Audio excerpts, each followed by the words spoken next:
Hello. അപ്പോൾ നമ്മളിന്ന് അച്ഛൻ്റെ കുടുംബക്ഷേത്രത്തിൽ കുംഭഭരണി കാണാൻ പോവുകയാണ്. വെള്ളിത്തുരുത്തിയിലാണ് നമ്മൾ അച്ഛൻ്റെ കുടുംബക്ഷേത്രം. അവിടെയാണ് കുംഭഭരണി നടക്കുന്നത്. നമ്മളെല്ലാ വർഷവും പോകും കേട്ടോ. അച്ഛനും അമ്മയും ദേവൂട്ടനും കൂടെ ആദ്യമേ പോയിട്ടുണ്ടായിരുന്നു. പുറകിൽ ഞാനും ഏട്ടനും തമ്പൂട്ടിയും കൂടെ പോയി. നമ്മൾ ചെന്നപ്പോഴത്തേക്ക് കുടമൊക്കെ വന്നിട്ടുണ്ടായിരുന്നു. അവിടുത്തെ ഭഗവതിയുടെ നാൾ വരുന്ന ദിവസത്തെ നേർച്ചയാണ് കുടം. ഞാനിവിടെ വന്നിട്ടാണ് ഇങ്ങനത്തെ പരിപാടിയൊക്കെ ആദ്യമായിട്ട് കാണുന്നത്. എനിക്ക് വളരെ ഇഷ്ടമാണ്. അതുകൊണ്ട് ഞങ്ങൾ എപ്പോഴും വരികയും ചെയ്യും. പിന്നെ തമ്പുരൂട്ടി അവളുടെ ഫ്രണ്ടിനെ വീട്ടിൽ വെച്ചേ വിളിക്കുന്നുണ്ടായിരുന്നു. വരുമോ എന്നൊക്കെ ചോദിച്ചിട്ട് വിളിക്കുന്നുണ്ടായിരുന്നു. അങ്ങനെ അവളെ അവിടെ വെച്ച് കണ്ടപ്പോഴത്തേക്ക് തമ്പൂട്ടി അവളുടെ കൂടെ പോയി. ഞാനും അമ്മയും ഏട്ടനും ദേവൂട്ടനും കൂടെ ആൽത്തറയിലിരുന്നാണ് പരിപാടി കണ്ടത്.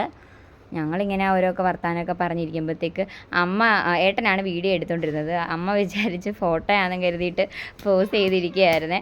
പിന്നെ വീഡിയോ ആണെന്ന് മനസ്സിലായപ്പോഴത്തേക്ക് ഏട്ടൻ ചിരിക്കുന്ന കണ്ടിട്ട് അമ്മയ്ക്കും മനസ്സിലായി വീഡിയോ ആണെന്ന്. അങ്ങനെ അവർ രണ്ടും കൂടെ എന്തോ പറഞ്ഞിരിക്കുകയായിരുന്നു.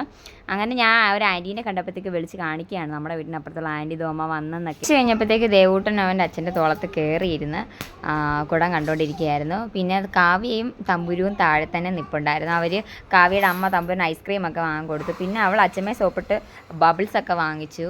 നമ്മുടെ അടുത്തുള്ള അമ്പലത്തിൽ ഉത്സവമുണ്ട്, അവിടുന്ന് വാങ്ങിത്തരാമെന്ന് പറഞ്ഞ് തലക്കിന് തടി തപ്പി. പിന്നെ എനിക്ക് ഇതിൽ ഏറ്റവും ഇഷ്ടപ്പെട്ടത് ഇവരുടെ കുടംതുള്ളലായിരുന്നു. ഒരുപാട് കുടം ഉണ്ടായിരുന്നു, വലുതൊക്കെ ഉണ്ടായിരുന്നു. എന്നാലും എനിക്ക് ഇവരുടെ എന്തോ എനിക്ക് പ്രത്യേകം ഇഷ്ടപ്പെട്ടു. വീഡിയോസ് ഒന്ന് കണ്ടു നോക്കാം എല്ലാവരും.